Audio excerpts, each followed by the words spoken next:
فأنا ناصح لإخواني بالصدع بالحق تبيض وجوههم. السكوت في مسألة الحزبية يضرها، فاصدع بما تؤمر وأعرض عن المشركين.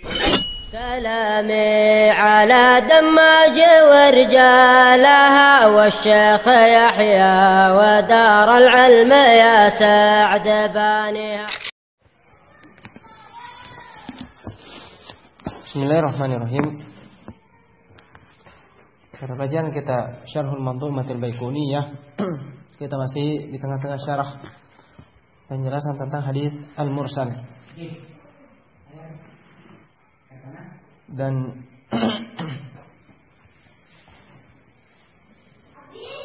telah lewat definisi mursal.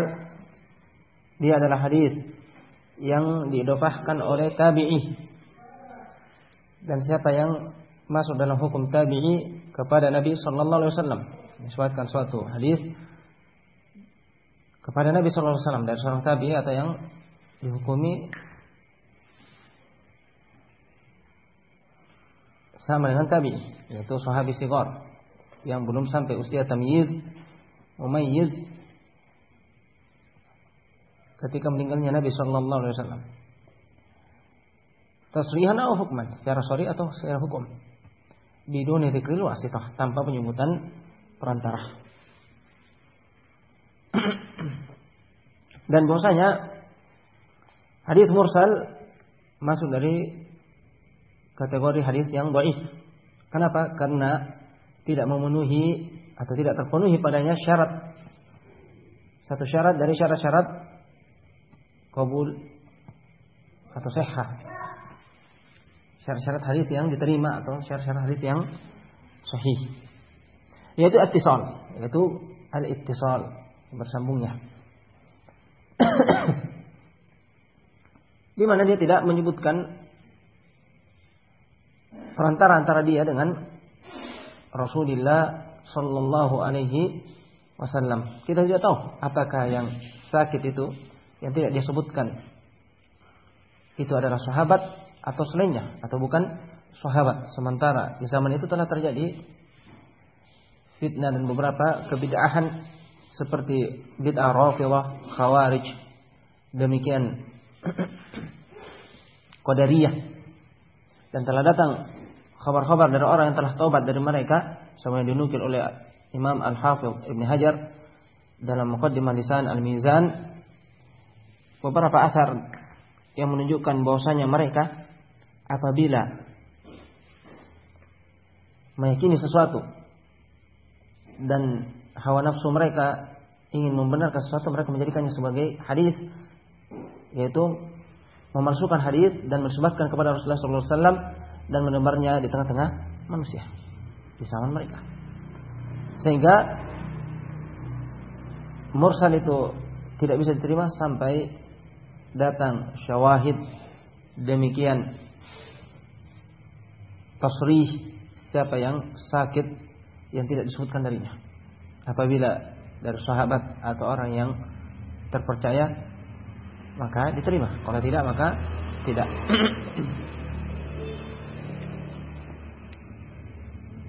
Al-muhim dia mesti muttasil, bersambung. Wa ma'a hadza fa innal mursala yasluhu fi syawahid. Bersama dengan ini hadis mursal itu layak jadikan sebagai penguat. Dan yang dimaksud di sini adalah mursal tabi'i al-kibar wal wasat. Tabi'i kabir dan tabi'i al-wasat, pertengahan. Adapun tabi'i shagir maka la yasluh lisyawahid dan teranggap seperti muqtalat. Fa idza jaa mursalun akhar min tariqin ukhra wa hadithun lam yashtad dha'fuhu wa lam yakun min al-marasil allati hiya shibhu al-mu'dalat, ai fa innahu yataqawwa biha. Jadi apabila datang hadis yang mursal dari jalur selainnya dan hadis yang tidak terlalu dhaif, tidak syadidud dha'f, tidak terlalu lemah. Dan mursal ini tidak termasuk dari mursal yang syibhu mu'dalat, yang sampai tingkat yang menyerupai mu'dalat. Itu sigar tabi'in, maka yataqawwa biha. Dia bisa menjadi kuat dengannya. Bisa naik ke tingkat hasan li syawahidi, hasan dengan penguat-penguatnya. Wa qad dzakara Adz-Dzahabi fi al-Mawqidah anna ba'daha syadidatud dha'fi. Dan Imam Adz-Dzahabi rahimahullah telah menyebutkan sebagaimana dalam Al-Mawqidah bahwasanya sebagian dari mursal itu ada yang sangat lemah. Wa hiya syibhul mu'dalat, dan dia serupa dengan hadis mu'dal. Fal mursal laysa bihujjatin inda jumhuril ulama. Jadi hadis mursal itu bukanlah hujjah di sisi jumhur ulama. Nah, kama fi muqaddimati sahih Muslim, sebagaimana dalam muqaddimah sahih Muslim, beliau berkata, wal mursalu fi asli qaulina wa qauli ahli ilm laysa bihujjah. Hadha huwa al-qaulu sahih fil mursal. Dan hadis mursal itu pada asal ucapan kita dan ucapan ahlul ilm itu bukanlah hujjah. Inilah pendapat yang sahih pada hadis yang mursal. Ada mursalis sahabah, kecuali mursal sahabah, kecuali mursalnya sahabat. Fa inna marasilas sahabah hujjah. Nah, fa inna marasilas sahabah hujjatun, karena mursal sahabat itu hujjah. Wa yuqayyadu bima idza kana sahabi amkanahu istima' minan nabi sallallahu alaihi wasallam wa tahammul ka ayyakun tahammala minhu hala kufrihi thumma aslam. Dan diberi pengait apabila sahabi itu memungkinkan dia mendengar dari Nabi sallallahu alaihi wasallam dan tahammulnya dia mengambil dan mendengarnya dari Nabi sallallahu alaihi wasallam, seperti misalnya ketika dia masih kafir kemudian dia berislam. Yaitu ketika dia masih kafir bertemu atau melihat Nabi sallallahu alaihi wasallam mengucapkan atau melakukan sesuatu, kemudian setelah itu dia berislam dan menceritakannya dan menceritakan peristiwa tersebut. Wa adda dzalika hala islami, dan dia menyampaikannya ketika dia telah berislam. Wa fi tilkal halah tabi'i mukhadram asha baina zamanain. Dan ada di sana, dan dia pada keadaan demikian itu tabi'i mukhadram, yang dinamakan tabi'i yang mukhadram, yaitu dia hidup di antara dua zaman. Ketika yaitu zaman jahiliyah dan setelah meninggalnya Rasulullah sallallahu alaihi wasallam, dan ketika zaman Rasulullah sallallahu alaihi wasallam. Hanya saja ketika Rasulullah sallallahu alaihi wasallam masih hidup, dia belum sempat berislam. Belum mendapat hidayah. Jadi dia masih hidup dan mendapat zaman Rasulullah sallallahu alaihi wasallam, hanya saja dia tidak berislam ketika itu. Kemudian Rasulullah sallallahu alaihi wasallam meninggal, kemudian Allah Subhanahu wa taala memberinya hidayah menjadi muslim dan berislam, beriman dengan apa yang dibawa oleh Rasulullah sallallahu alaihi wasallam. Maka ini namanya muhadram. Ini namanya muhadram. Maka dia di kedudukannya sebagai tabi'i. Walaysa lahu syarafu suhbah. Tapi dia tidak memiliki keutamaan dan kemuliaan sebagai sahabat. Li'adami imanihi bin Nabi sallallahu alaihi wasallam fi hayatihi hatta walau amana bihi wa huwa ala firashil maut. Nah, karena dia tidak beriman kepada Nabi sallallahu alaihi wasallam ketika beliau masih hidup. Nah, jadi tidak mendapatkan keutamaan sahabat, dan tidak termasuk dari jajaran para sahabat. Karena dia tidak meninggal, tidak beriman ketika hidupnya Rasulullah sallallahu alaihi wasallam. Bahkan walaupun dia beriman ketika beliau di atas tergeletak di atas ranjangnya ketika beliau sakit sebelum meninggalnya. Nah,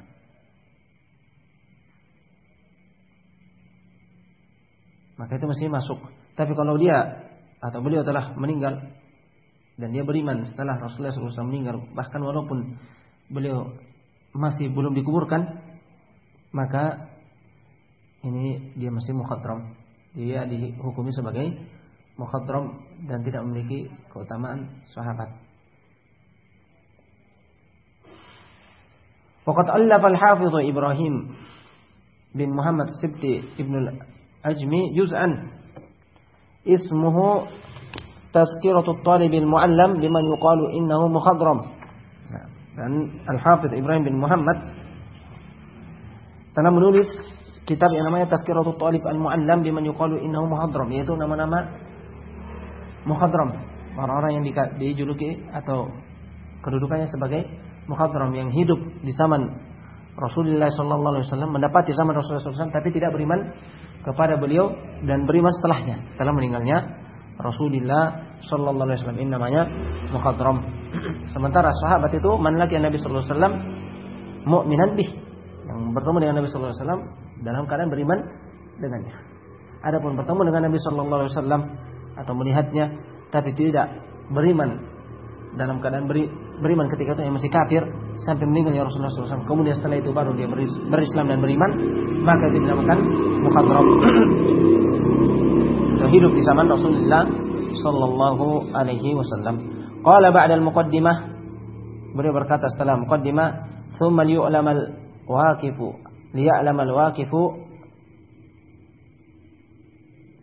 al-waqifu ala hadha al-mu'allaf anna al-mukhadram huwa at-tabi'i alladhi adraka al-jahiliyata wa hayata Rasulillah sallallahu alaihi wasallam wa laysat lahu suhbah. Kemudian hendaknya diketahui oleh orang yang membaca tulisan ini bahwasanya mukhadram itu adalah seorang tabi'i yang mendapati zaman jahiliyah dan masa hidupnya Rasulullah SAW, tapi tidak beriman kepada beliau ketika itu. Walaisallahu suhbah li'adami luqiyhi Rasulullah SAW ay hali islamihi, karena dia tidak bertemu dengan Nabi SAW ketika telah berislam.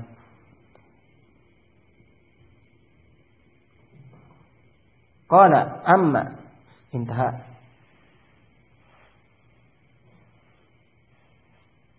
Amma marasilu sigari sahaba mithlu Muhammad bin Abi Bakr As-Siddiq radhiyallahu anhu waladathu ummuhu fi hajjatil wada' wa ma baqiya an-nabiy sallallahu alaihi wasallam illa nahu 3 ashhur wa ayyam famithlu hadha ibn 3 ashhur lahu syarfu suhbah ala sahih. Adapun mursalnya sigar sahaba, sahabat yang kecil yang masih umur sebelum tamyiz ketika Nabi SAW masih hidup, seperti Muhammad bin Abi Bakar As-Siddiq.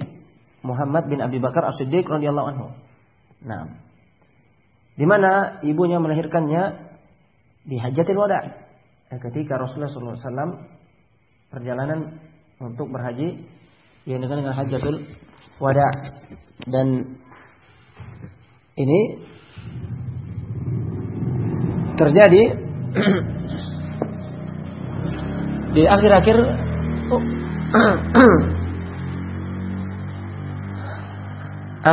hayat Rasulullah SAW, di mana Rasulullah SAW tidak hidup setelah itu kecuali sekitar 3 bulan dan beberapa hari.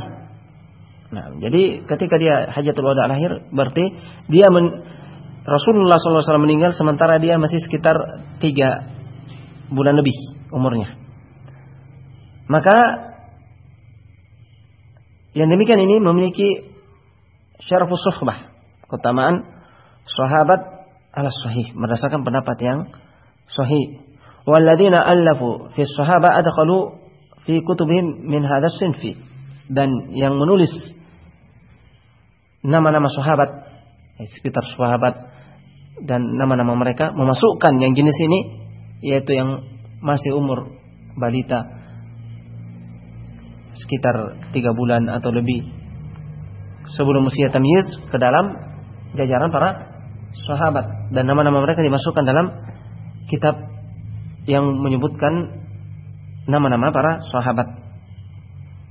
Wa hadza laysa yastati'u an yasma'a minan nabi sallallahu alaihi wasallam. Bersama dengan ini, dia ketika itu masih belum bisa mendengar dan mengambil dari Rasulullah sallallahu alaihi wasallam bal akbaru minhu ma yastati'u wa yatahammal fi hadzal hal. Bahkan yang lebih besar darinya belum sanggup untuk tahammul, yaitu mengambil dan memahami ucapan-ucapan demikian, perbuatan dan keadaan-keadaan yang terjadi ketika di zaman Rasulullah sallallahu alaihi wasallam ketika itu.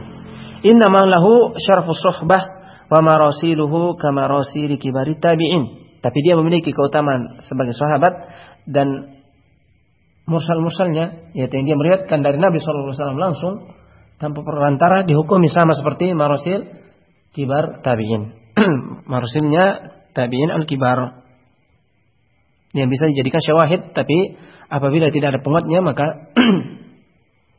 masih masuk dalam min qismi dha'f.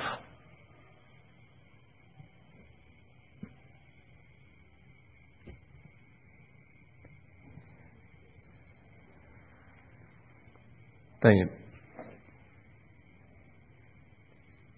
Qala wa ba'duhum raddal marasila mutlaqan wa huwa qaulun batil. Di antara ahlul hadis ada yang menolak mursal secara mutlak, tidak diterima sama sekali. Dan ini adalah pendapat yang batil. Fa inna marasila as-sahaba ala dzalika tafsil maqbula bi ijma'il muslimin. Karena mursal-mursal sahabat berdasarkan perincian yang telah lewat ini diterima berdasarkan ijma' kaum muslimin. Wa minhum man qabilaha mutlaqan wa hadza qaulun mardud. Dan di antara mereka ada yang kebalikannya, yang kebalikan dari yang pertama. Yang pertama menolak secara mutlak, dan sebagian lagi ada yang menerima secara mutlak, seluruhnya diterima. Juga ini adalah ucapan yang ditertolak. Fa innal mursal ala sahih sawa'an kanat min marasil kibarit tabi'in aw sigharit tabi'in wa adam at-tafriq huwa shawab. Nah, baik itu dari mursal kibarit tabi'in atau sigharit tabi'in, dan tanpa membedakan, itulah yang benar baina kibarit tabi'in wa sigharihim, antara yang kibar tabi'in dan yang kecil. Di antara mereka al-mursal al-sahih laisa bihujjah. Mursal berdasarkan pendapat yang rajih itu bukanlah hujjah. Wa mimma yu'ayyidu hadzal qaul mimma dzakarahu al-Hafidz Ibnu Hajar fi muqaddimati Lisan al-Mizan kama taqaddam. Nah, dan mursal bukanlah hujjah secara berdasarkan pendapat yang sahih. Dan yang menguatkan pendapat ini adalah apa yang disebutkan oleh Hafidz Ibnu Hajar dalam muqaddimah Lisan al-Mizan. Sebagaimana telah lewat bahwasanya di sana telah timbul pemalsuan hadis dari kelompok-kelompok sesat, dari Qadariyah, demikian Khawarij dan Rafidhah Syiah. Wa qad yakunu al-mursal sahihan ila man arsalah, wa qad yakunu dha'ifan, wa qad yakunu mawdu'an, wa qad yakunu sanad munqati'an ilaih.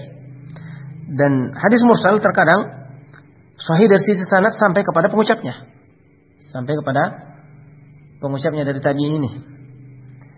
Dan bisa jadi dhaif, ada di situ perawi yang dhaif, yang lemah. Dan bisa jadi maudhu', diada-adakan di antara perawinya ada yang pendusta, kadzdzab, wadha', yang memalsukan hadis. Wa qad yakunu sanad munqati'an ilaih, dan bisa jadi sanadnya terputus, yaitu yang perawinya tidak mendengar dari yang dia meriwayatkan darinya. Qala Adz-Dzahabi rahimahullah fil Mawqidah wa yaqa'u fil marasil anwa'u wa yaqa'u fil marasili anwa'ul khamsatil madiyah ay as-sahih wal hasan wal dhaif wal matru' wal mawdu'. Berkata Imam Adz-Dzahabi rahimahullah dalam kitabnya Al-Mawqidah, dan bisa hadis mursal ini juga bisa masuk padanya 5 jenis hadis yang telah lewat, yaitu sahih, hasan, dhaif, matruh dan maudhu'. Nah, palsu dan yang matruh yang ditinggalkan. Syahid bahwasanya hadis mursal ini tidak ditolak secara mutlak, karena di sana ada marasilus sahabah sebagaimana telah lewat perinciannya, maka berdasarkan ijma' kaum muslimin itu makbulah, diterima. Dan ada namanya marasil tabi'in, kibar tabi'in dan sigar tabi'in, maka itu masih masuk dalam qismi ad-dhaif, kategori dhaif sampai tapi layak untuk dijadikan syawahid, terutama kibarut tabi'in wa awsatuhum. Nah, ini kesimpulan yang telah kita ambil pada kesempatan ini, bahwasanya di sana juga ada mukhadram, yaitu yang hidup di zaman jahiliyah dan mendapati masa Rasulullah SAW, tapi belum beriman kepada beliau, kemudian beriman setelahnya. Insyaallah kita lanjutkan pada pertemuan berikutnya.